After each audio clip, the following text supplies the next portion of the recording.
I'm not going to say which song, but the album was by a band called, get this, Disturbed. Oh, God. So, says it all, guys. Anyway, from another of our regulars, Pseudo Cerberus, who was talking with you, were you talking about the captured Draco?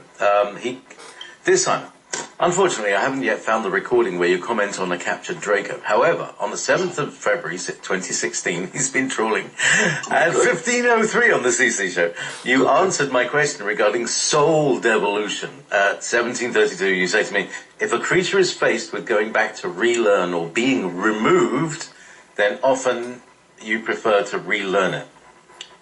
And he says, I remember the feeling of plummeting from high consciousness into lower densities. That single primal note at the edges of nothing, which is to say all things. Devolution was my path, but it might not have been. So my question is, in the context of a soul choosing between being devolved or being removed, what is removed?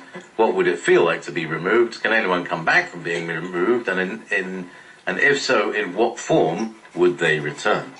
Right, okay. Was this the question where we originally kicked off by asking me about a general? Yes. Right, so, and I said, no, I don't remember that. And it wasn't a general, it was Anu. Right, that's fine. I do remember that question. I'm just not surprised that I do remember it. Perhaps I can elucidate a bit more. Only Source has the God-given right to terminate what it created. It doesn't, out of choice, do that. There are a number of negative entities that have the capability of temporarily imprisoning a soul. It is the greatest crime of any multiverse to attempt to kill the soul. And woe betide anyone who actually tries to do that, because the penalty for that isn't death, but it's basically being ostracized or pushed out of the known understanding and placed into an environment that I can't even begin to describe to you. Just imagine a box that's got no light in it, there's just black, and it just goes on for ever and ever.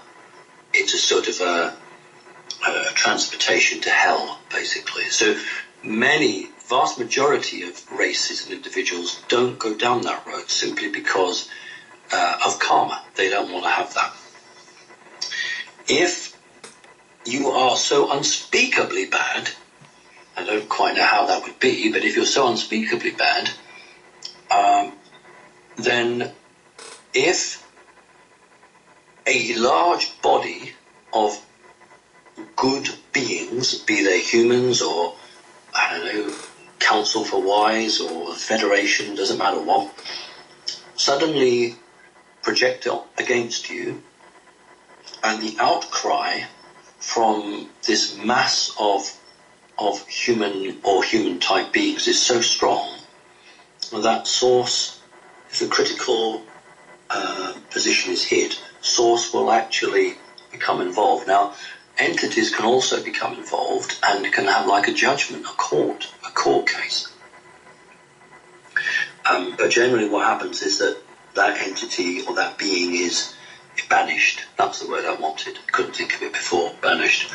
However, there are a very few cases where Source or an agent for Source, for want of a better word, can say to an individual, either you will be terminated and you will cease to exist for all time and ever time, or you can go back, I don't know how many thousands of years, millions of years, you can go back and lose all the learning that you've gained because that learning was tainted with evil, and you are the person today because of your learning. And the only way to start afresh is not just to go back to the start of the board, the start of the game, but is to lose everything that you've learned.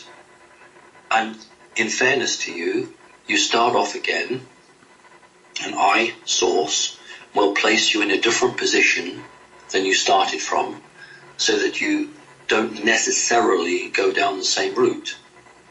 And so the individual has to choose between doing that or just being switched off. Because the thought of death, I don't mean physical death, as the thought of death of the soul is such a mind focuser that most beings would actually wish to start again at the beginning. So if you talk about a fall from grace, if you talk about descending, then it's not about necessarily descending the dimensions. It's about this loss of all of your learned DNA history, which has made you the way you are, and you've been put in a new position to perhaps go at a slightly different track and to be a different person than the person that you are now. So I perfectly accept what he said. What he said to me describes fairly accurately what happens when an individual is offered that choice but says, actually, I'm going to have another crack at it, please. Pop me back and I'll start again. Now, just to add to that, when that individual, these individuals are all monitored. We are all monitored. That's why we all should appear in the Akashic records. But when that individual starts to show some real positive development, then they are fast-tracked. So instead of taking 1,000,000 years to go from point 1 to point 3, it might be done in 100,000 years or 10,000 years as a reward for developing and changing and doing something positive with that life. So yeah, that's a really good question, and thank you for listening to me. I really appreciate you. Thank you.